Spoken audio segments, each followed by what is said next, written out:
You are listening to Let's Talk Trio on podcasts. Keep up with the latest episodes by downloading the Podbean app or stream episodes via our social media accounts. Search for Let's Talk Trio on Facebook, Instagram, and Twitter. This episode is sponsored by Student Access. Student Access, the leader in Trio software. Student Access is an online database solution that allows Trio programs to track their students' information, connect with students by text messages, streamline the APR, and work from anywhere, all online, with automatic updates for changes from the Department of Education. Their technical support team includes former Trio staff and has over 50 years of combined experience working with Trio. Make it easier to focus on your priority, the students. For more information and to request a free demo, visit their website at www.studentaccess.com or call them toll-free at 1-800-801-1232. That website again is www.studentaccess.com or 1-800-801-1232. Be sure to share your favorite episodes on your social media by tapping that share button. This is a great way to support the podcast. Now here's your host, Juan Rivas. Thank you, Amelia, for that wonderful introduction. Hello, listener, and welcome to another episode of Let's Talk Trio. This is Season 6, Episode 10. I am your host, Juan Rivas. In today's episode, we have an alum of the Trio Upward Bound program at Eastern New Mexico University, Catalina Arana Mendoza. Catalina is on the podcast to talk about her educational experience, running her own podcast, and what she looks forward to in the future.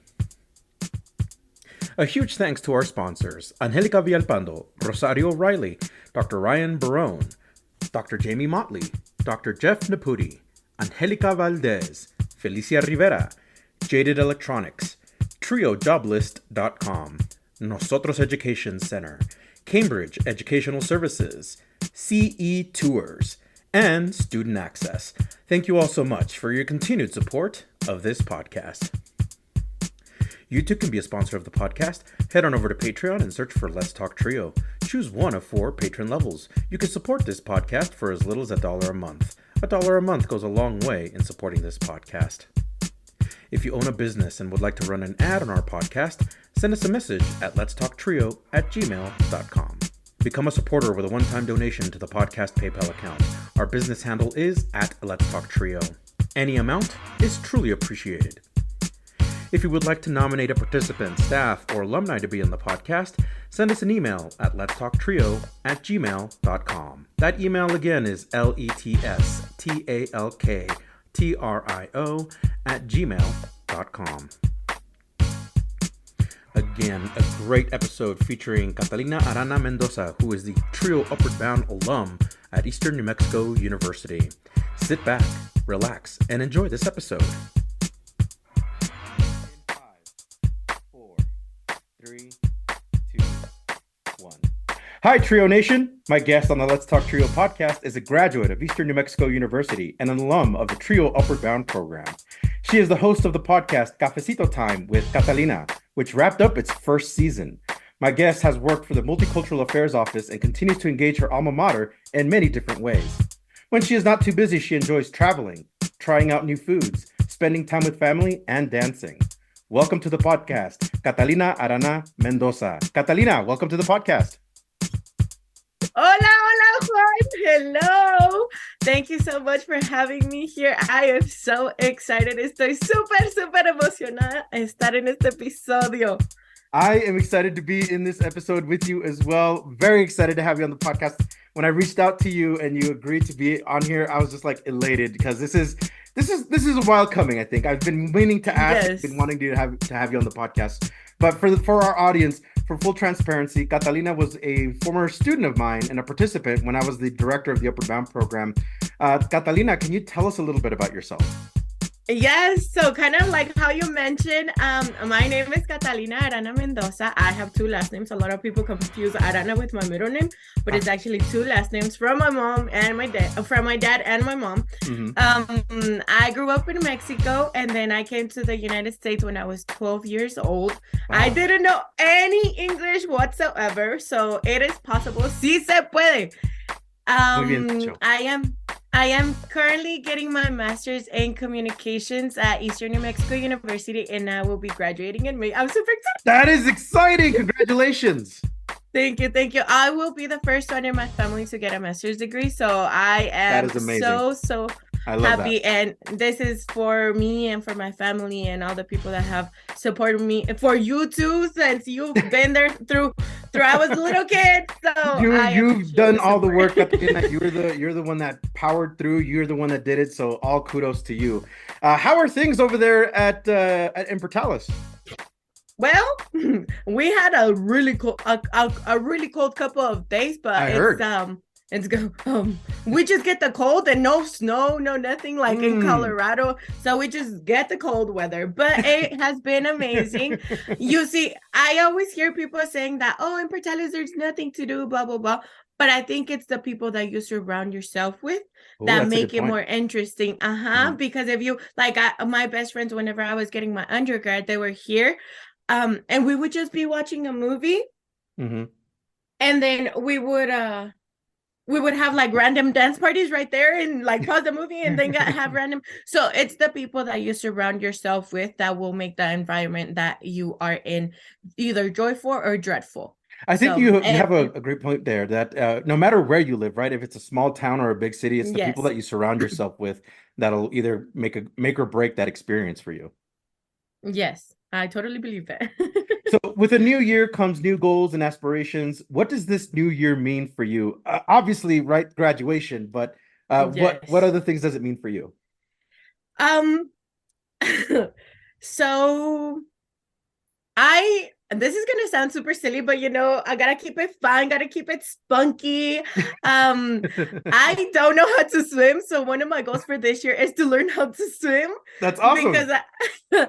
I saw a meme that on Facebook or Instagram, I don't remember, that it's like, how is Earth 80% water and you don't know how to swim? So I was like, I guess you have a good point there. So I guess it's kind of like going up those past traumas that we gotta move forward, we have to Certainly. learn how to swim. So that's one of my Certainly. goals, and it just learning, kind of attaching to like keep on bettering myself and healing, and just being a better person, learning more about myself. I'm a big advocate for learning about yourself and bettering yourself, because there's always room for improvement.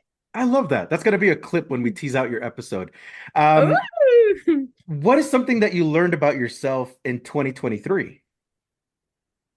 Honestly, Juan, I not just 2023. Well, I guess it was like at the end of 2023. Um, and just through my college journey, and like since I moved to the United States, that like you have silent cheerleaders everywhere. Like you might not talk to them, well, not silent, but like you might not talk to them every day, you might not see them every day, but when you tell them about it, they're as excited as you are, and just Mhm.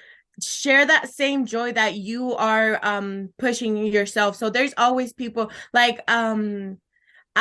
in Mexico, that I talked to this older lady, and she was like, "Mija, I hope you know that I'm always praying for you. Espero y sepas que siempre estoy orando Mhm. por ti." And to me, I am very religious, and that, like, to me, that was very heartwarming, because you always have these people that just are always wishing you well, and I try to surround myself with a lot of people that are just positive vibes, because I do, like I said, I do believe that the people you surround yourself may either make it or break your environment, and I want to be in a happy environment, so I love I that. do try to, yeah. And you are positively a ray of sunshine everywhere you go. You have a very bright Thank you. smile and you bring a lot of positive energy. So Thank this you, next thank question you. is like, how does that translate to social media for you? Like for folks in your generation, social media Mm-hmm. is a very important thing because it speaks presence. It says that you're there. What does it mean to you personally to have a social media presence? Okay, so they always say that each account is like according to your audience. Oh, certainly, Like for yeah. example, Facebook's more like family friendly and just I've meme heard of related. this. Yes. And then Instagram's a little bit more like, oh, and then Snapchat's like a little bit more crazy. But throughout the years, I feel, and like maturing, you do grow out of those stages. So you just kind of share the same content everywhere. Like, for example, if you look through my social medias, like I do take a lot of pictures, but it's for my own personals. Like Yeah. I want to look at those pictures like sunsets. I'm always taking pictures of sunsets. They're very awesome pictures, by the way. Thank you. And then just it kind of depends. Like I recently took this semester, I decided to take a break from Snapchat. Like I still Yeah. have my account, but I deleted the app because I was like, you know what? Like I need to prioritize other things. Hmm. And um like Instagram, I still post here and there, but I'm not really like, and Facebook, I still post. I just kind of like scroll through it to like keep up with what's going on, Yeah. but not necessarily post my personal life. I do believe like I am very personal on my social media, and maybe I do have some followers on TikTok, so it just maybe I should open up. And it's always that question, like maybe I should open up and tell them what I'm going through and all this stuff. But then sometimes I'm like, no, maybe I don't. And then whenever I open whenever I created the pages for Cafecito Time con Cata, Hmm. I like sent the invites like to click, and I posted on my Snapchat and Instagram, and so many people were liking the pages, and it just made my heart so happy, and it felt so warming because of all the support, todo el apoyo que la gente me dio. So it was very, very heartwarming to know that even though I might not post as constant as other people do, Hmm. um like I still have that support, that my friends are still wanting to take that extra step of liking that page or going from Snapchat to Instagram or all of that. So it was very, very heartwarming. But yeah, I definitely say just I don't know, like it's just up to you. Like I think it's all a personal um question that you should ask yourself if you either want to like portray your personal life, and if you do, that's like totally good, like okay. But if you don't, it's also totally okay, because the people that are close to you will keep in contact with you even if you're not on social media. And I can tell you that from experience. I actually had we had a group chat on Snapchat of these friends of mine, and one of them, she sent me a WhatsApp, and she's like, oh, Gata Monte told me that you're not on Snapchat right now. And I was like, yeah, I have to prioritize my school and my work.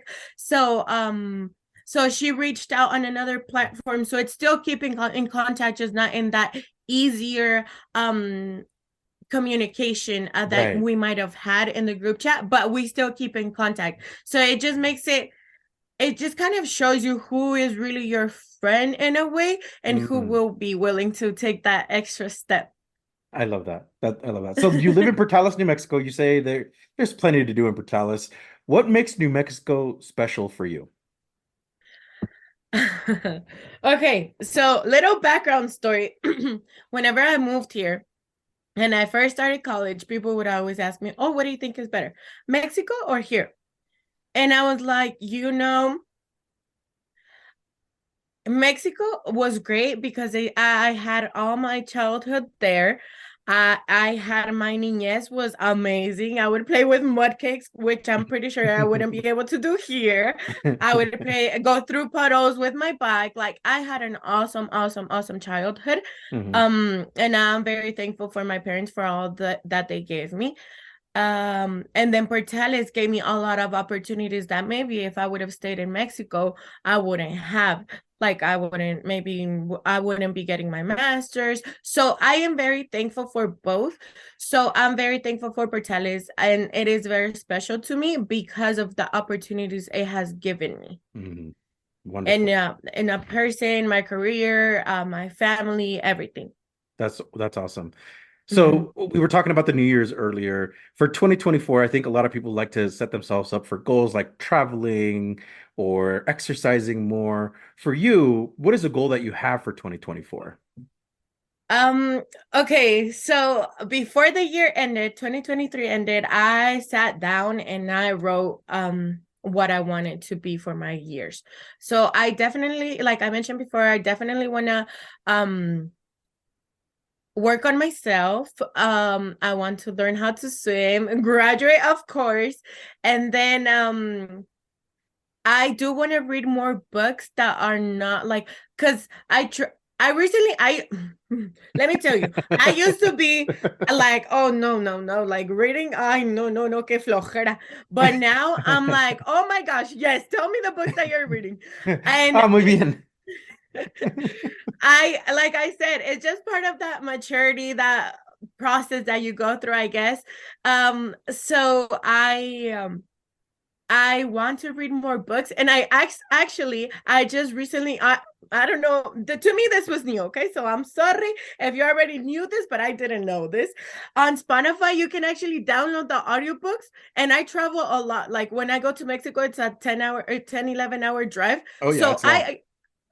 so I can actually listen like to an audiobook while I'm driving, which I think is awesome because it's multitasking, but not like in a reckless way, like I Right, am right. listening to. So I am so excited, and I actually had in my car, I had like $200 worth of on my Amazon cart, I had like $200 worth of books, but I found most of the books, so I'm like, oh, we're saving money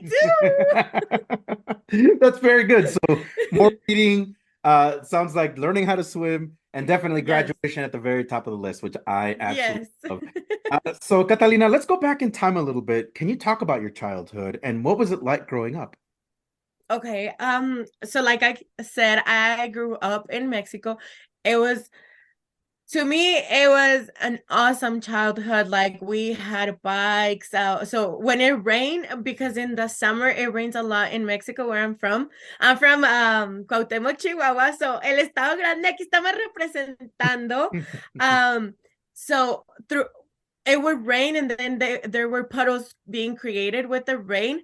So we would go through our bikes really, really as fast as we could, and we would get all full of dirt and everything. It was just that like really rancho growing, like you don't care if you Mhm. get dirty, like it's just part of another day. And we had animals too, so we would take care of them. So it kind of, that responsibility was embedded into my brother and I, Mhm. and my Mhm. sister, and from a very young age, because we had to take care of other living things that were not just us. Right, So right. it was awesome. An awesome childhood. How would you describe your family?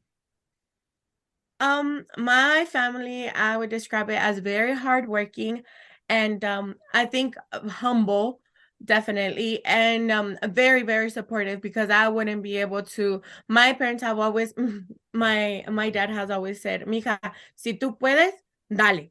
Mhm. Nosotros te vamos a apoyar, like we will support you, just go for it. Like whatever you want in life, go for it." Like and there's a saying that they always embedded in us that says when we would go to church every Sunday, Mhm. and one time the sermon talked about how there was this very poor family, and then that that God told them, throw your cow to the cliff.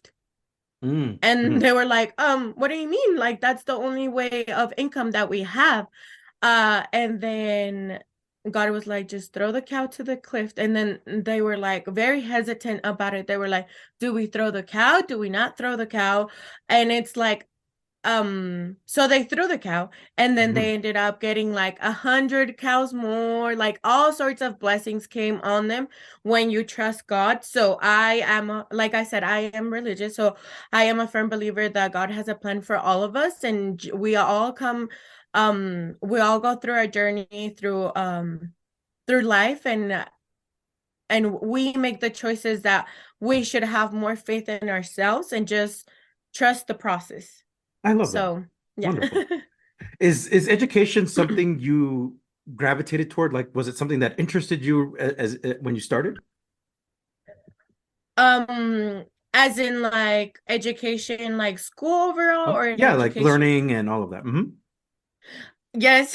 So I actually have been um I enjoy school, and my brother and my sister and my brother-in-law always tell me like, ¿Cuándo vas a terminar la escuela? When are you gonna finish school? Because you're always in school. And I'm like, oh well, we'll see.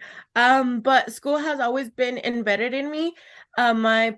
My parents have always had a high expectation of me in school. I feel like they've always held a very high standard for me to be like good in school and everything. So that was always embedded since a very young age. I remember my I got like in first grade, I think I got like I got an F on an exam. Let me not let me it might have not been my brightest moment at the time, but it was El Día de San Juan. So in Mexico, like it's the day that you get wet, like water balloons, or Uh-huh. like the rancho, you just squirt the water. So it's just a fun times. And I was like, Mom, here's the exam, and I put it on the kitchen, and then I was like, I'm leaving, and then she came, and she's like, where are you going? And I was like, Uh-oh. to go play. And then she's like, no, you're not. You're grounded. You're not going anywhere because of this F. And I was like, oh. Oh. So ever since then, I'm like, I think I don't want to get an F. So I've always tried to be the best I can. Mhm. During my bachelor's, maybe there were some hard times. I'm not gonna tell you that life is all peaches and cream, because it's not. There's some sour patches there thrown at you. Certainly. But it does get better. And right now I am so thankful. Right now, so far, I have a 4.0, so I don't want to jinx it. Hopefully I will get a straight A's this semester too, and graduate with my master's with a 4.0. So I am super, super excited. But yeah, education has always kind of been embedded in me and my siblings. So it is fair to say then your parents placed a lot of importance in education. Like they saw you going to college. Yes, definitely. Like college, like not going to college was not really an option. It was just kind of like that's the option. How would your family describe you? Enojona. No, I'm just And kidding. I mean that's total opposite of what you display though. You're bubbly and very positive and sunshine. Pues sí, but then sometimes I'm like, dude, like my brother. If you ask my brother, he's gonna be like, oh, no, I'm enojona. But I think they would say I'm a good girl. Like I am very studious. I think they're very proud of how far I've made it. And like I said, I wouldn't be anywhere without them. Yo no pudiera estar tan lejos en la vida sin ellos. La verdad, they are my rock. They are always my support. So people always make fun of me that I travel a lot to Mexico, but it's because my parents go to Mexico a lot. So any inconvenience, any major inconvenience, I'm like, okay, the weekend comes, I go with mommy and daddy. Do you remember what you wanted to be or what you aspired to be when you were little? I wanted to be a teacher, Juan, and No I've way. actually, yeah, and I've actually, so my bachelor's is in Spanish with a double minor in bilingual education and English as a second language. Mhm. And so I was getting a double major and a double minor, but my other major was education, and if I would have stuck to it, I would have taken a longer time, and I would just kind of burnt out at the Mhm. time. Mhm. So I was like, I just need to graduate and get this done and then keep on going, because if not, it's gonna take me too long. But yeah, I've always wanted to be a teacher. I have a lot of patience. I've noticed I have a lot of patience with little kids. Like Mhm. I have four nieces and three nieces and one nephew, and I feel like I have a lot of patience. And I am a big advocate for the five love languages. This might go a little bit off topic, Oh but no, no, go for it, go for it. this past weekend I listened to the audiobook of the five love languages of children, which I didn't know that book existed. So I was super excited to listen to it, and it just kind of like made me realize like, oh, okay, like, and you see like how everything you do does affect kids and their future and stuff. So Does. I always try to learn as much as possible by myself, so that way I can be more patient with them and more understanding. So Wonderful. What was elementary and middle school like for you? Sorry, as I catch you in the middle of a drink. It's okay. So elementary. So in the ranch that I grew up, there was like 16 kids from first grade to sixth grade. So we are talking like one in first grade, three in second, one in third, like totaling 16 kids. Wow. So sometimes first grade, second grade, and third grade had the same homework. Fourth, fifth, and sixth had the same homework. So I did not have the strongest foundation of education, as maybe other people might have, but it's not an excuse for you not to learn, and you can always better yourself. So I am a prime example of that. So just sí se puede. Wonderful. Yes. I love that. And then let me touch into middle school. So middle school, it was that sixth grade, and then I moved to the US 2 months before sixth grade ended. And for those 2 months, Juan, I always tell everyone, and it's the reference because we have a lot of cows here and dairies around the area of Portales.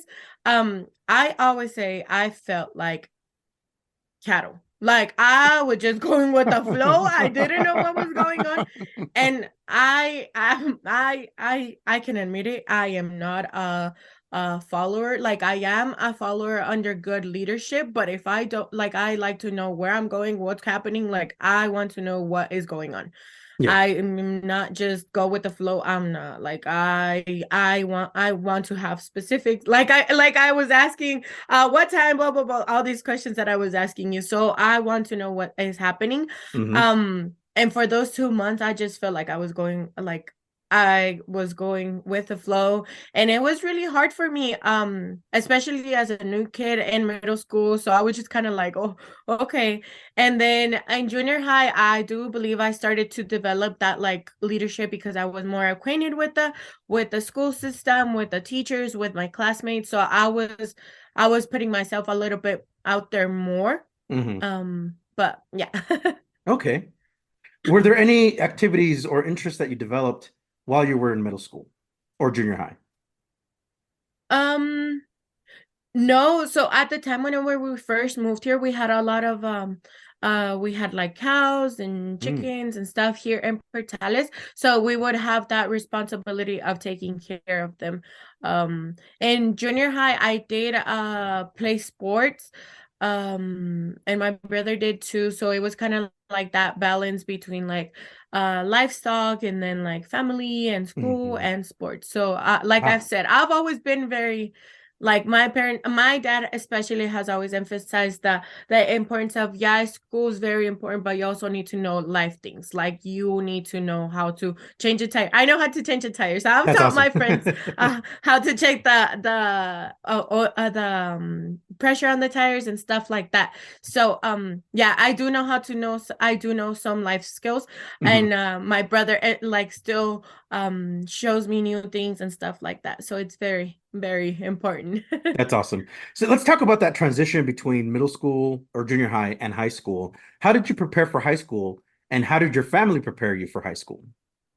Okay, so at the end of 8th grade year, my teacher, Coach Teges, had a meeting with my parents, and I remember it vividly because of how important it was. Like it was a big point in my life.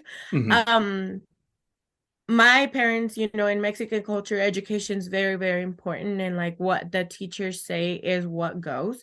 In Mexico, that's how it goes too. So my parents had a meeting with him, and it was about, because I was in dual language classes. I was in bilingual ed with Coach T in junior high. And then the question was like, do you want to continue for your kid to be in bilingual education classes, or do you want to put them in just English? Keep in mind, I had only been here for 2 years. So I had that conversational English. And then my dad asked, the teacher was like, okay, well, let me ask you, what do you think is best for my child, for me? So then Coach Tellez was like, honestly, I think she would be okay in English. Like it would push her harder. And it will be hard, but she can do it. Mm-hmm. So for them to believe in me, and then my dad was like, okay, then let's put her in regular English. Oh my gosh, Juan, let me tell you, I had like a D. I remember the first quarter, and I was like, oh my gosh, a D, how can I do this? Blah blah blah. Mm-hmm. And then I I I think I finished the class with a B. I'm not sure. Like at the end of the year or a C, but I was happy because it was my first. I think it was a B. Yeah, I think it was a B. And it was we were reading Shakespeare. Una niña del rancho acaba de llegar a Estados Unidos hace 2 años y leer Shakespeare. I was like, excuse me, no sé Yeah. inglés, oiga. So I was like, oh my goodness. Mm-hmm. And then so it was a lot of communication that I had to do, and kind of like extra steps other kids might not maybe didn't have to do, but I had to do it Mm-hmm. for me to succeed. If not, I was Mm-hmm. gonna fail, and that was not an option. Mm-hmm. So I talked to my teacher, and I was like, okay, so what can I do? And my like very very broken English, I was like, how can I help? And then she's like, how can I like help myself, like to be better, to understand? She's like, well, there's a online a book that has like the old English and then the regular English. And I was like, okay. So I told my parents, and as soon as we got out of school, I told my parents. And my dad, as soon as I told him, gave me his phone, he's like, order it. So then I ordered it, and then it helped me a lot, and I had to like read both one so that way I could understand and take the quizzes and stuff. Mm-hmm. But my teacher was amazing, and I would go early in the morning so that way I like prepare for whatever I needed to prepare. So it was a lot of extra steps that I had to take, but didn't stop me from wanting to be better. And I actually, in high school, I actually graduated with honors, and I ended up taking honors English and college credit classes. So it was That's good amazing. years, good time. Amazing. See, you were already like working 3 times as hard as any other student for being arriving in the United States and then having to take a lot of what would be standard US curriculum classes in middle school and high school. And you were already like working overtime to catch up. So that's amazing. Thank you. We'll be right back after a word from our sponsor. Are you seeking guidance to enhance your TRIO project's effectiveness and success? Look no further. Nosotros Education Center, NEC, is here to empower your TRIO project with expert consulting services. NEC's mission is to promote the effectiveness and impact of TRIO programs. Since 2003, NEC has specialized in providing professional development and in-service staff trainings, allowable cost services, for TRIO projects across the country. The team at NEC, with over 60 years of combined TRIO experience, offers customized workshops and seminars for project staff, compliance assessments, external evaluations, working on and submitting APRs, database customization and training, developments of policies and procedures manuals, and project implementation or reorganization services. Additionally, NEC has secured over $774 million in federal funding with a 92% success rate through their live and on-demand proposal workshops, assistance with data collection and review, detailed technical reviews, and comprehensive proposal development services. Join the hundreds of colleges, agencies, and TRIO projects across the country who benefited from NEC's expertise. Nosotros Education Center, your partner in TRIO's project success. Visit their website at nosotros.edu.org. Again, that's nosotrosedu.org. And now, back to the podcast. Did any of your interests for middle school, like sports, carry over into high school? So I did continue playing softball in high school, But then junior year is whenever you could start taking college classes. Mhm. So then I was like, it was one of those moments that I had to, one of those moments in my life, and I always talk about this. It was one of those moments in my life that I was like, okay, so do I want to continue with sports, which I'm not the greatest at, or do I want to continue with school, which I am better at? So like, okay, let's go this way. So I started taking college credit classes. Wow, that's amazing. So how did you find out about the Trio Upward Bound program? I believe it was Coach Bachicha. He was my science teacher. He was the one that recommended me. He's like, so there's this program for first generation low income students, and I was like, oh, really? And then he was telling me about it, and I'm like, okay. So as soon as I got out of class, I went to Mr. Tafoya, and I was like, can you give me more information? And then like that's how we got into the program. Wow. So I'm going to ask a redundant question, but I want you to expand on this. So you were really interested in going into college? Yes, like not going to college wasn't an option for me. It was like, you're going to college. So I knew I was going to college. But I just didn't. Yeah. I knew college was the big goal, but the little steps that you have to take to reach that goal, I didn't know. I was just kind of like, okay. So who did you speak to regarding these college goals? Because you have counselors, teachers. And I'm sure your parents knew that that was your goal and that was your desire. Mr. Tafoya was a really, really big help with my college classes. He's like, oh, you can take this one, Mija, or you can take this other one. And it would just, he was a big, so my counselor would be the biggest influence in the college classes. And Trio actually helped me a lot because during the summer and the trips that we would take, like I knew college was a thing, like college was for me. So it was Trio, counselor. It was just a combination of all the people that like I surrounded myself. So yeah. Wonderful. So how did Trio Upward Bound help you prepare for college? Oh, Juan, it helped me immensely. I did not know how to do the FAFSA. You helped me with my FAFSA. Yeah, I remember I was like, ¿qué es eso? So you helped a lot, and just the college classes, the job that I got, I will never forget. And we always talk to our students. So fun fact, I work multicultural affairs at Eastern New Mexico University. I remember. And whenever I graduated from high school, so in the summer program, you could kind of like intern but get paid for one of the departments on campus. And whenever I hadn't graduated, this other girl, her name is Maria, she was like, I think you would be really good at working at the department. So I was like, I really like this job. It seems so fun. So then whenever I graduated, she's like, just come and interview. I was like, okay. So then I went, and I remember you and Daniela sat with me through that interview, and it was like the whole office, and I had to dress up, and they asked me questions. And so I was like a little nervous. But then I got the job as a work study, and then I got my a bachelor's, and I still kept working there, and then now I am a staff member and I still work there. So that's amazing. What is your favorite memory of Trio Upward Bound? What did you like most about it?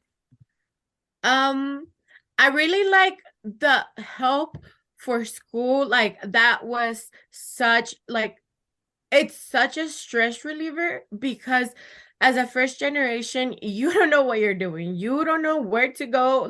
And it's not like my parents are very supportive and they're very thankful, but sometimes they don't understand the struggles that I might have to go through, or they don't comprehend the big stress that I put myself or whatever, like filling out this form or filling out, because Diana and I, my supervisor and I, always talk about, because if you make it seem easy, it does not necessarily mean it is easy.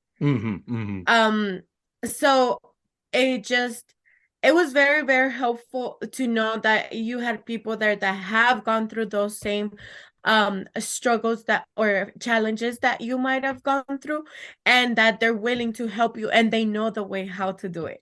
So that was one of like that is the key point of, and I always push it, like whenever I know there's first generation low income students, I always tell them like join Upward Bound. It is an amazing program because it does help you a lot. And you know, I grew up to be thankful for the people that have been there since the beginning, which Upward Bound has been since with me since the very beginning. So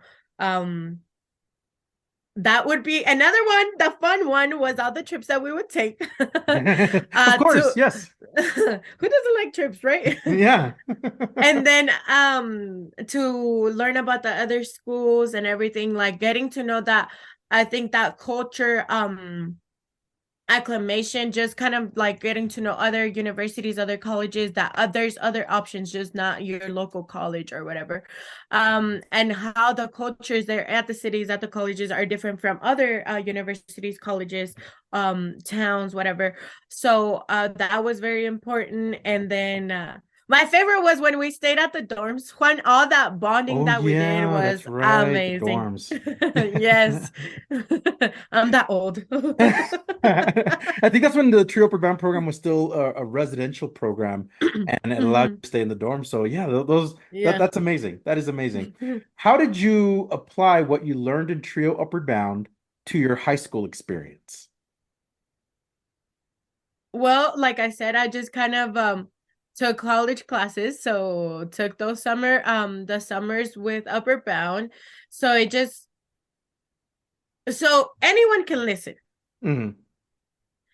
but if you actually listen and like comprehend what is being told to you, you will do what is best for you. So we have to we have two ears to listen more than we speak. So we Hmm. have to listen more and observe all. I always think of myself as a sponge, like just absorb as much as possible as you can and just apply it to your life to better yourself. So if I was told, oh, you should take this class, it would blah blah blah, like it would help you in this way, blah blah blah, I would be like, okay, like let's take it.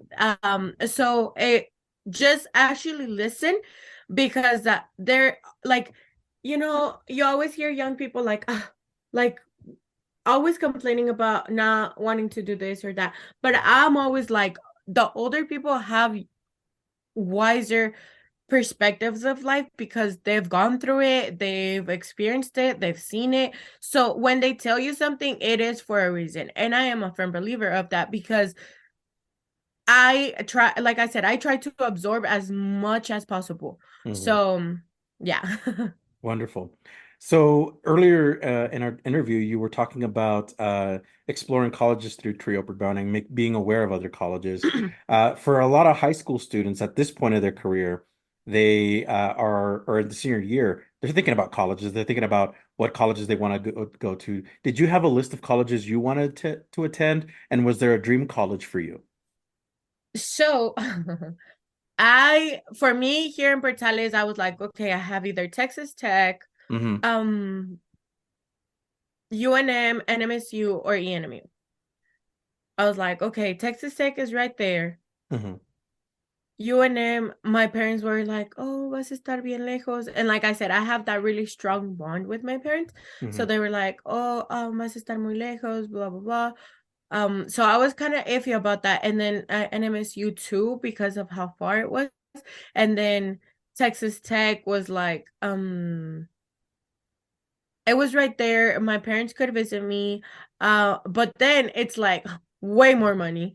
So I was like, ENMU, I would get, like with my scholarships and everything, like I would have it covered. So Hmm. I wouldn't have to worry about taking out loans and any of that stuff. So I was very grateful and thankful that I graduated my bachelor's debt free. Amazing. So I chose ENMU, and it was all covered by my scholarships and everything. So I'm very grateful for that. So talk about your senior year. in high school. What do you remember most about it? Um, so my senior year was a little bit more not as traditional as like other high school students because majority of my classes were just college classes. I think I was taking three college classes. Yeah, three college classes and then like one at the high school because I think we had to have a minimum of four. So I was Mhm. spending more time at the university already than at the high school. Wow, But I did a maple, which is like a tradition for Portales that like you dress in these really beautiful dresses and it's like a dance and it's like very old tradition. And I will never regret that because that was awesome, like just getting to spend time with the other classmates and everything. that's wonderful. What do you remember feeling when you graduated from high school, and what did that mean for you and your family? So I said the prayer in Spanish, so I got to go up there on the stage and just kind of say the prayer. And my last name is Arana, so I was at the very front of my class. So Mhm. I actually took a selfie that I was like, "Hey, smile!" So to me, I was honestly like, I look back and it was very surreal. Like it did not seem like a graduation. I was just kind of like, "Oh, okay." But yeah, it was kind of, and it was a proud moment for my parents. Um, and my sister made these banners, and it was just, it was awesome. Like it was a really good, fun time, and I had family coming from out of town, so it was awesome. Amazing. You ultimately decided to attend Eastern New Mexico University for a variety of reasons. It sounds like scholarships were being offered. It just would have you graduate debt free. But was there another reason, academic or otherwise, that you decided that Eastern was the best choice for you? um, um, Well, it had the education program, and since I was going for education, and it's known for the education program, I wanted to stay here for that, and just being close to my family, just yeah, and a lot of so fun fact, I my freshman year and sophomore year, I believe, I became friends with girls there at the that lived in the dorms, Mhm. so I would basically live on campus, and then I just kind of come home and sleep and then Yeah. wake up and get ready and then go. So I There was you go. mainly on campus all the time. So it was like staying away from home, but at home at the same time. I gotcha. Um, what did you do to prepare your transition between high school and college? What were the things that you started getting ready to really be into college? um, so like I said, I took a lot of high school classes in high school. I mean, a lot of college classes in high school. So I already knew like the course load was heavier. Upper Bound helped me a lot, like preparing, like I said, like with financial aid, with all of that. Like it was that smooth transition, especially because of the opportunity that I had working with multicultural affairs and that you guys were there like every step of the way. And I knew I could just email you or go to your office and just like, hey, I need help with this, can you help me or whatever, and even if you didn't know the answer, you might have like looked somewhere else to ask for the answer to find out the answer for me. So yeah, Wonderful. Talk about your college experience at ENMU. What was it like? it was okay for so I'm still there. But undergrad, I'm focusing more on undergrad right now. So undergrad was awesome. I was very, very involved on campus. I won homecoming queen. Oh yeah, I remember that. Yeah, that was Yeah.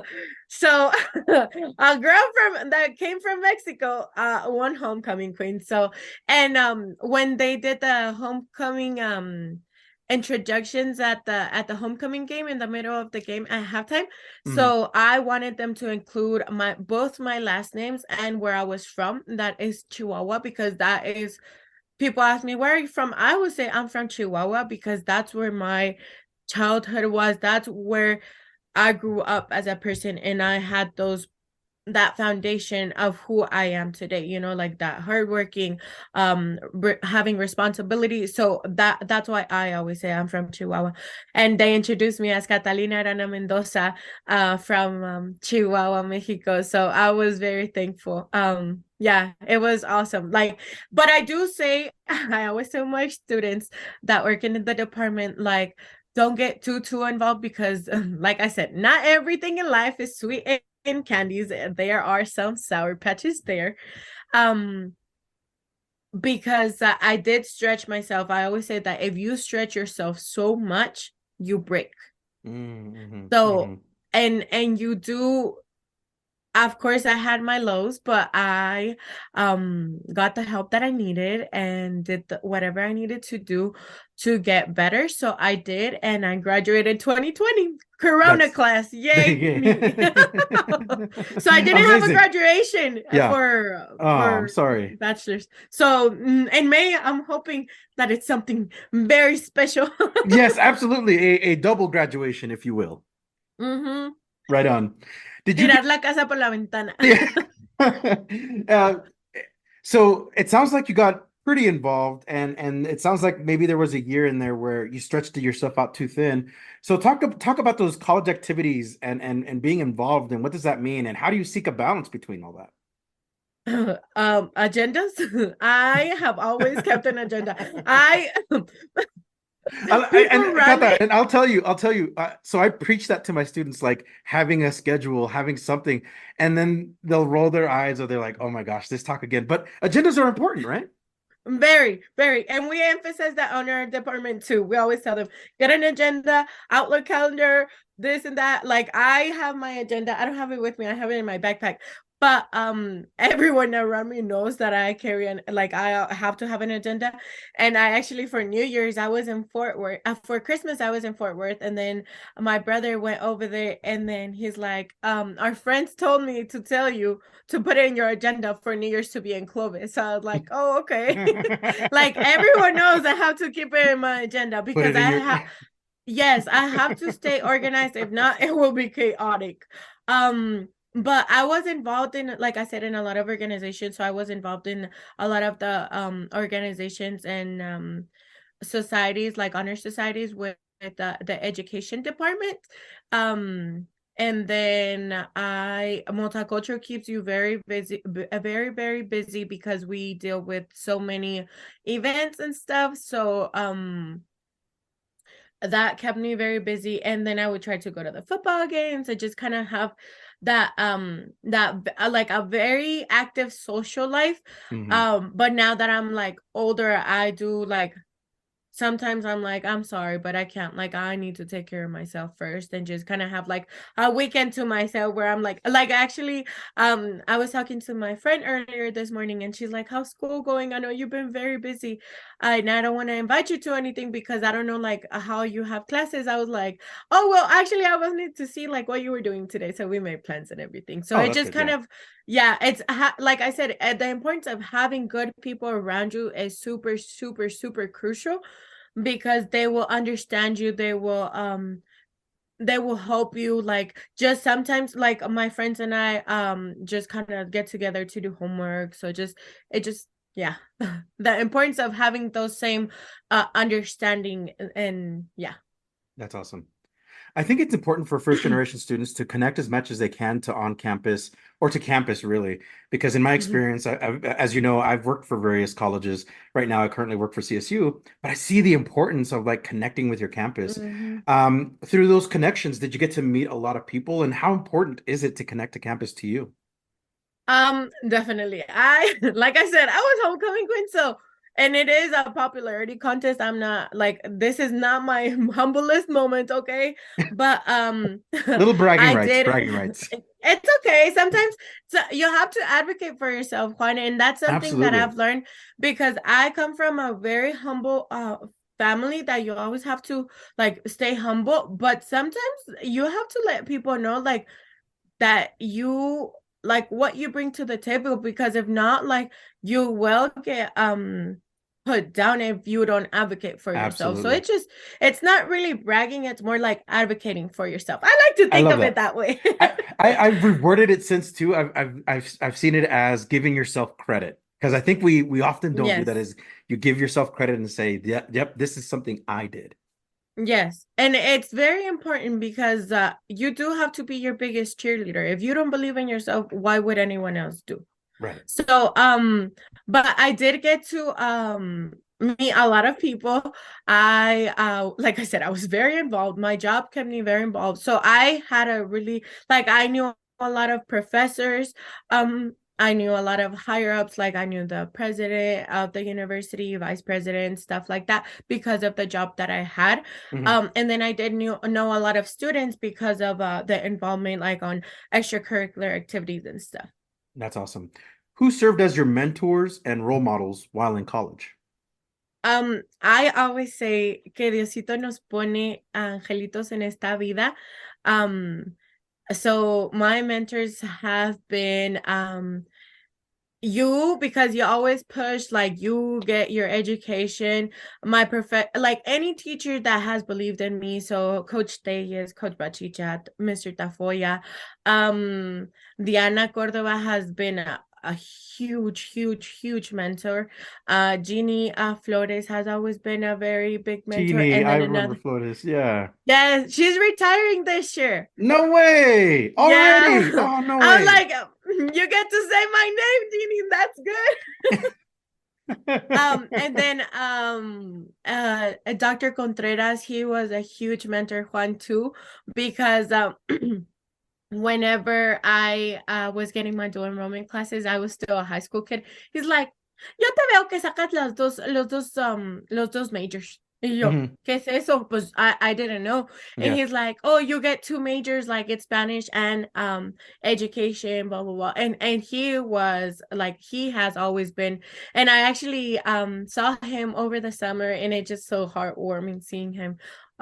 So yeah, he's a really big mentor too. But my current, like, biggest mentor right now is Diana Cordova. She has been there.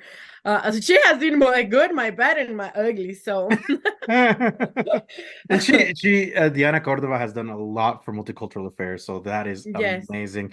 Also wanted to give a quick shout out to Daniela Garcia, because I know she Yes, also played a pivotal role in a lot of the things you've definitely. been doing at Eastern.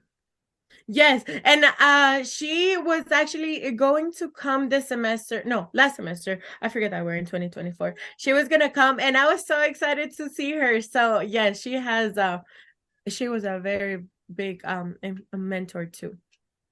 So did you have a program? So when you entered Eastern, did you have immediately a knowledge of, like, this is what I'm going to major in, this is the program I want to be in? Like, did you have your mind already made up? Juan, I had my whole life planned out. Already with your agenda and everything, huh? Yes, when I tell you, but then life's like, jokes on you. Life sometimes takes its turn. Yes, definitely. And that was one hard pill to swallow, because I have always been very like strict with myself. Like, I knew what I wanted to do. So whenever I graduated high school, I was like, okay, I'm gonna go to school, get my bachelor's, and then start teaching. And then I'm gonna be married by 25 and have kids and blah blah blah. And the last two years, I think, of my undergrad, when I tell you Diana has seen my ugliest, because one day I literally, like, my body could not. I was sitting in front of a screen, and I will never forget this day, because, like I said, it's those big milestones that you go through. Sometimes they're good, sometimes they're not the greatest. And it is okay, because life is not perfect. Like, you have to embrace those low moments, because it is who you are as a person, and it is included in you. So I was sitting in front of a computer, and I would just kind of like, nothing. I couldn't type anything. I was reading the stuff, but it was just not clicking in my head. And I was going through a lot, like family wise and like personal stuff. So it was just not the best moments. And then I was like, I think you should go to counseling. And I did. And it's like a taboo in Mexican culture, like, oh, vas a terapia, like, está loca, okay? Right. But I am such a big advocate for therapy. Like, I think it does help, and it makes you realize, like, as a human being, we have to better ourselves. And just once you hit rock bottom, the only way you can go is up. You cannot go lower. So there's only going up. It's okay if it takes you, I always say that we live in a society where we're so scared to, like, for example, love. We're so scared to love again because, I've been hurt before. So yeah. when you were learning to walk, you fell. Not one time, a couple. You still got up and you learned eventually to run. So why would you be scared to fall in love again when you don't know the outcome?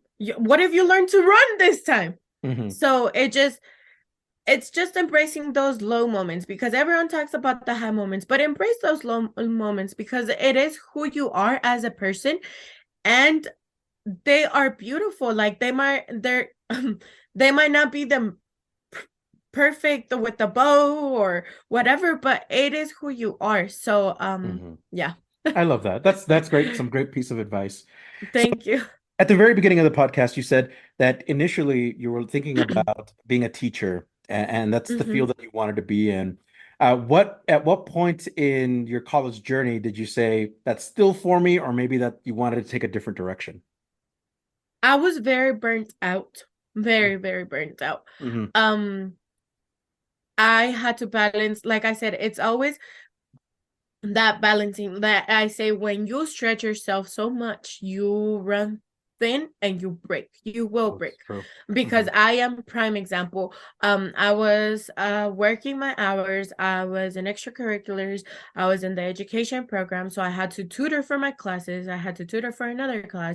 So it was a lot of observation, tutoring, this and that. And it was just like, I just did not, like, I was just kind of burnt out. So, but now I've actually, like, recently I'm like, like, I could be a teacher. Like, that's something that I'm like recently, very like recently. I'm right now, school is my focus, but I have thought about, like, what if I do go into teaching?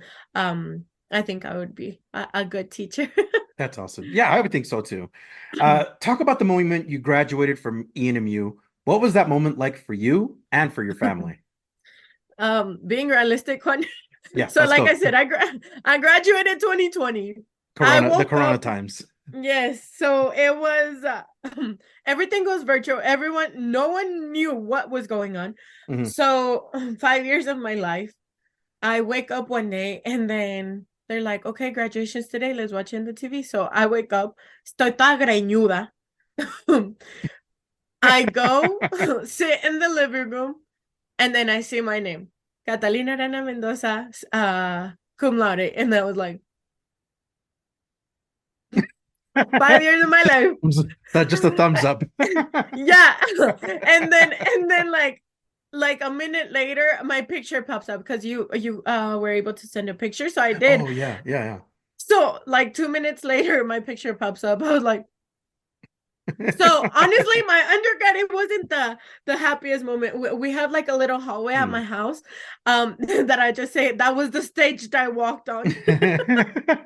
So my undergrad, like my graduation wasn't the best. So I'm hoping May is amazing, and I just have a feeling it is going to be great. That's awesome. Did you immediately begin pursuing a master's in communication, and what do you hope to do with this degree?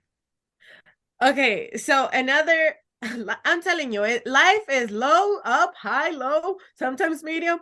So I immediately started my my graduate program. I got into the communication program, and I was organized and everything.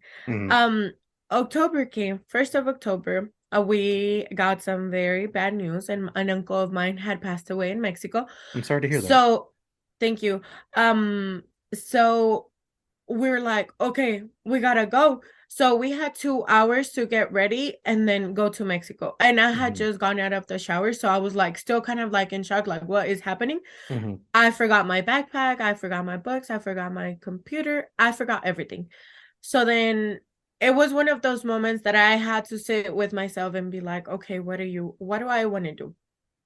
So I told my parents, we buried my uncle and everything, and I told my parents, you know what, like I don't think school's for me right now. Like I think I need to be here for you guys. And like I said, I am very family oriented. Anyone that knows me knows I am very family oriented. So like how they have been there for me, I felt like I needed to be there for them. So I withdrew from all of my classes. You know, they always say withdrawing is really bad, but I went back. I like emailed the vice president of academic affairs, and I told him like I will no longer be in school. I have some family things going on, and I need to take care of that right now.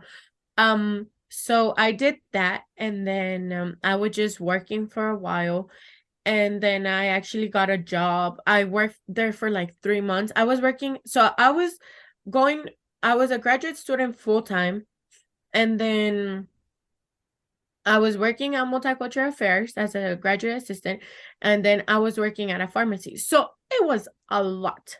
Yeah, a lot. a lot on your plate. So so that's whenever I was like, I cannot. So I was just working at the pharmacy for a while, and then I started working at a job in Clovis, and I was miserable. Like it was a miserable job because of the environment. I did not like it at all. And honestly, like I am not about like money, like, oh, this money, blah blah blah. Like I don't care as long as I'm happy. I think because you spend a lot of your days at work. So if you don't enjoy it, like you dread that. Like, and why would you want to live? Because today could be my last day. Why would I want to live that day being dreadful and just angry and like I don't want that for myself. So I quit that job. I have never quit a job, but I actually quit that job. I was like, yeah, it was my first, definitely. And I went one day, I opened, and then I told the manager, I was like, here are your keys. I don't want to work here no more. So no 2 weeks notice, you just said, this is, I'm done. Cold turkey. Yeah. Wow. And I had never in my life done that. So I was like, here's this. And then I told my parents, and my parents, like I mentioned, they have always been very supportive. So I told them, and my dad's like, oh, vente para acá, para Mexico. So I was like, okay. So then I left to Mexico, and I was living over there for a couple of months. I think it was like 3 months or so that I lived in Mexico. And then my supervisor, well, they told me, my friend Annabelle told me, she's like, hey, the position open for administrative assistant for the department. And she's like, so that way you can apply if you're still interested. I was like, heck yeah, I'm still interested. So I applied over there in Mexico, and then I had my interview on Thursday. So I was like, okay, I need to leave. So I came Tuesday. No, I came Monday, and then Tuesday just like got myself ready and everything. Wednesday came along, and I was like, okay, get my jitters out. And then Thursday came, went to my interview, and then I got the news and everything. So I've been there ever since then. And you always hear, so key point of this, I do want to emphasize, like, it is okay to withdraw from classes if you want to go back to school. It is okay to fail a class as long as you apply yourself and do the work. Like I said, I have had my lows, I have had my highs. So it just a part of learning yourself. Diana and I always talk about, she says that if she would have stopped from after her bachelor's, she wouldn't have gone. She couldn't go do it going back to getting her master's. And I'm the other way. I'm like, Diana, like I know when I'm burnt out and I need a break, and then I will give you my all again. But it was whenever I needed that, like I needed to be realistic with myself and realize that I needed that break. Absolutely. So you're in the Masters of Communication program, and I think communication is often an underestimated field because folks, when they say communication, they're like, oh, it's so broad and it has a lot of things. But you're like, No, there's a lot of things in particular. Like you learn about research, you learn about broadcasting, you learn about how to Mm-hmm. communicate effectively. And I feel like and you already know this, I graduated with my master's in communication as well from Eastern, Mm-hmm. is that the staff there, the faculty, they're very professional and they just are absolutely amazing. But what inspired you in your master's program to start Cafecito Time with Catalina? So I used to be very close-minded. Oh, I look back at her and I'm like, pobrecita. um, I recently got into podcasts like a couple years, I think, like last year, Mhm. like the end of 2022. And last year I was listening to some and I was just like, you know what? Like, I think it would be good for me to start my own podcast. Like, I have a lot of my thing is I love communications because of how many options it gives you. Like you could go into this, you could go into that, you could go into so many things. So I love that about the communications um program. It's a diverse So field. the podcast, yes, very diverse field. And when I saw the podcast, I was talking to Dr. Dawson. I was like, I think it would be good. I'm recently got into them. I think, and then I started talking to my professor, Professor Barry, and I was just like, I think this is my idea of it. So then he's like, I think it's a really good podcast. And by the views and everything, like I am so thankful. Like I have gotten a lot of support, which I was overwhelmed with all the emotions. I was like, people. And you can tell in the first episode I recorded, I was so nervous. I was just kind of like a little shy. But then you see me like kind of like get that spunk Yes, back, and it absolutely. just and I like asking those awkward questions, like I mentioned before. The why this? Like, why are you doing this? One Mhm, thing I have to tell you, something I took a class and it was like media analysis, or I mhm. don't remember what it was, but it was like we were looking at ads and like how the TV manipulates the watchers and everything. Now I cannot watch a movie and not think of how they're trying to manipulate me. Oh my So I'm gosh, like doing this. Yes, I'm like, so sometimes I have to like turn that side of my brain and I'm like, just focus on what's happening. Don't ask yourself, oh, what are they gonna do? What are they gonna yeah. I'm like, yeah, that's wow. one thing. But I totally get it. Totally. I think communications, that's what it does. It rewires your brain to think about how yes, media is presented. And yes. you go from there. So I've listened to your episodes. I think I've been all caught Oh, up. thank you. The show is great. I do hope you keep it going. You just Thank wrapped you. your first season. Um, One, let's get your impressions on the first season. What did you like most about it? What are things you're hoping to improve? And can we get some names that you're hoping to have on your podcast in the future? So I had my supervisor, I had my brother, I had his friend, and I wanted to I have a list on my book because I keep a book of all my notes and everything. I wanted to bring the only dean at Eastern, the only female dean at the university. So I wanted to see how her journey was and just kind of talk about like empowering and like what has led her, Dr. Ayala. So I wanted to include her there. Um, yeah, so I just wanted to Juan, I just thought of something. What's up? This is so off topic, but my mentors was Magnolia. She was a big mentor too because when I Oh studied yeah, yeah, abroad yeah. in Spain, I went with her too. So she's one of my big She's mentors too. amazing. Um, but sorry, and back No, no, to no. the To a related topic, she was my yes. thesis. She was a part of my thesis committee when I graduated. Oh, nice. I'm doing the capstone. Oh, you're doing the capstone. All right. Yeah. Best of luck. Thank you. Um, but yeah, I wanted to include her. And then there's also this she has 4 children. And it's this she's a friend of mine in Clovis, and they have a very successful businesses in Clovis, and they came from Mexico. So it's kind of like that transition from Mexico to here. Mhm. And your kids growing up here and just being yeah. That's awesome.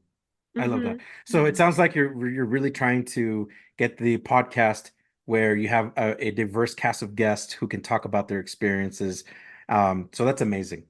Yeah. So Yeah, go ahead. sorry for the podcast. I don't know, like that's what I love about the communication field, because I have so many options. Like I can go into event planning, which I am great at. I can go into do more of like my personal podcast and stuff like that. Like kind of do it like a fuller time. I don't know. We'll see what God has in plan for me, Juan. And now I'm kind of like, oh, okay. Sometimes I think of myself as very organic. I just kind of go with the flow, but like in a agenda type of way. There you go. I like that. So we definitely need to. You mentioned her name earlier. I think we need to give a special shout out to the amazing and talented Dr. Patty Dobson. Any other Yes. recognitions you would like to give in the field of communication? Well, all of my professors, Dr. Dobson, my professor Barry, he has seen me as an undergrad and now as a grad student. So, thank you for being there and believing in me.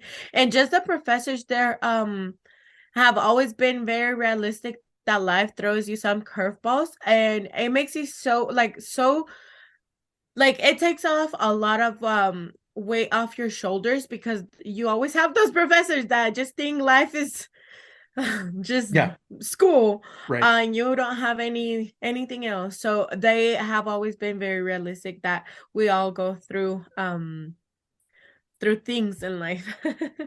So, Catalina, what is something you would like to say to TRIO participants across the nation that are either pre-college, in college, or thinking about going back to college? I say just don't give up on yourself. Be a big cheerleader for yourself. And if you don't succeed the first time, it is okay. Remember, when you learn to walk, you didn't learn to walk immediately. You fell and got up, and fell and got up. So that's how life is. You fall and then you just get up. You fall and just get up. That's all you have to do. And just the importance of mentors is key, because you do need to have those people around you that will guide you to better in your life, in your academic life, in your personal life, in your work life, and all of that. So Wonderful. What is something you would like to say to TRIO professionals? thank you for everything that you do. Your work does not go unnoticed. We are successful, like we are successful because of you, and that knowing that someone believes in you sometimes is that push you need as a human being. So thank you. What is something you are currently reading, watching, or listening to? Okay, so there are different things. I am reading, I it's called ay, ¿cómo se llama? Hábitos Atómicos. Oh, Atomic Habits. Uh-huh. uh-huh. I am currently reading that book. I am all about like self help books, like mindset change, like all sorts of things like that. Just kind of, I love seeing things from a different perspective. Like Mhm, absolutely mhm. love it.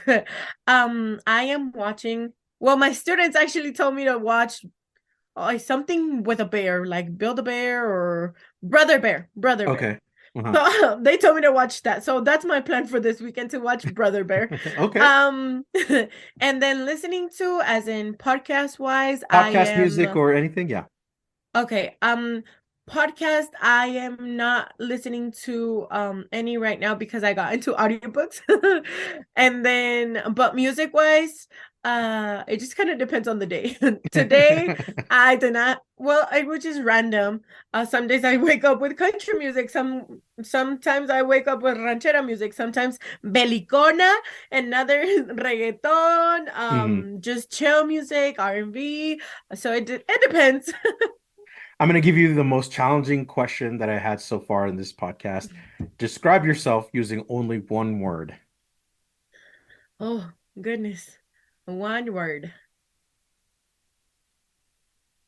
Um, one word. Trier. As in I, trying. Yeah, I love trier. Because I want to try new foods. I want to try new things. I want to try to better myself. Yeah, I think trier. What? Totally off script, and it's going to be on the podcast anyway. What is the Okay. food that you recently tried that you really like loved, or a food that you really loved so far that you've tried? Sorry, I'm putting on you on the spot. It's okay. What did I try? Oh, in Mexico, I tried like this. It was like a un filete, but wrapped with bacon.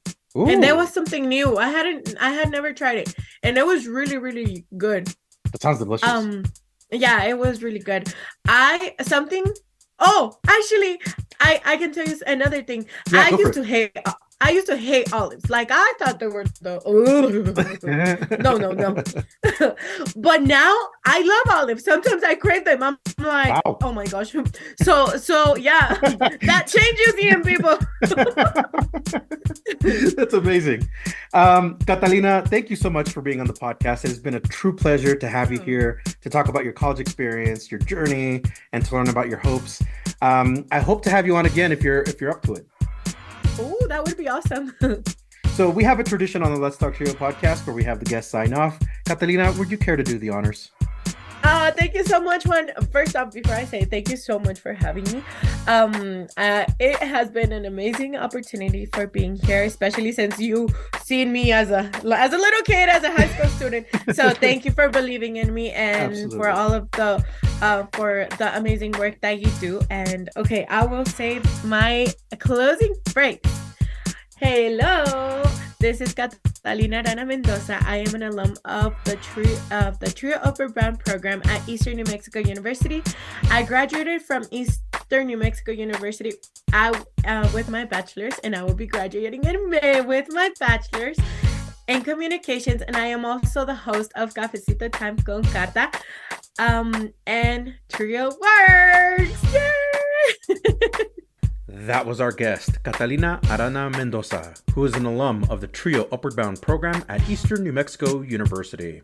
Catalina, thank you so much for being on the podcast and for sharing your Trio story. Remember, if you would like to be on the Let's Talk Trio podcast or know a staff, advocate, participant, or alumni, send us an email at letstalktrio@gmail.com. That email again is letstalktrio@gmail.com. A huge thanks to our sponsors, Angelica Villalpando, Dr. Jamie Motley, Dr. Ryan Barone, Dr. Jeff Naputi, Angelica Valdez, Rosario Riley, Felicia Rivera, TrioJoblist.com, Jaded Electronics, Nosotros Education Center, Cambridge Educational Services, CE Tours, and Student Access. Thank you all so much for your continued support of this podcast. You too can sponsor the Let's Talk Trio podcast in one of three ways. Become a monthly patron on Patreon. Our base level starts at $1 a month. Become a corporate sponsor by placing an ad on the podcast. Get in touch with us for details. Become a supporter with a one-time donation to the podcast PayPal account. Our handle is @Let'sTalkTrio. I'd like to take a moment to thank our honorary members of the Let's Talk Trio podcast. They are Roderick Chambers, Tony Ho, Scott Kendall, and Susan Cramp. The Let's Talk Trio podcast team is John Russell, audio engineer, music producer and composer, and post-production editor. Amelia Castañeda, script supervisor, marketing manager, social media manager, and producer. Juan Rivas, executive producer and host. This episode was recorded Saturday, January 20th, 2024. We are in an election year. I strongly urge our listeners to exercise their right to vote. Thank you all so much for listening, and we will catch you on the next episode.